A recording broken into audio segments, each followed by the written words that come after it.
It's bad news for kids. It's potentially even bad news for these children when they grow up to be adults. While proponents tout the potential tax revenue for Illinois from the legalization of marijuana for adults, they may be ignoring the potential long-term health consequences that more readily available pot will have on the young people who will use it illegally. Especially in the developing brain.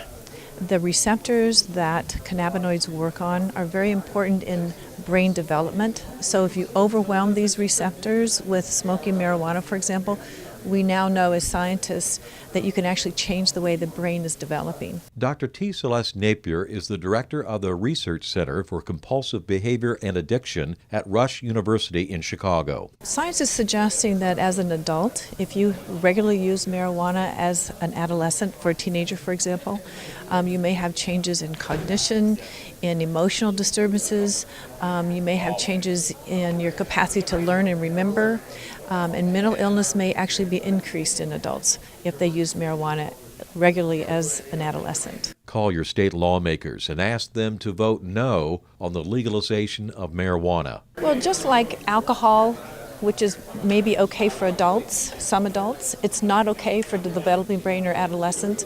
And nicotine, smoking cigarettes, has a lot more harm, does a lot more harm in adolescents than it does in adults. So does marijuana. So yes, indeed, our adolescents and our teenagers should not be using marijuana.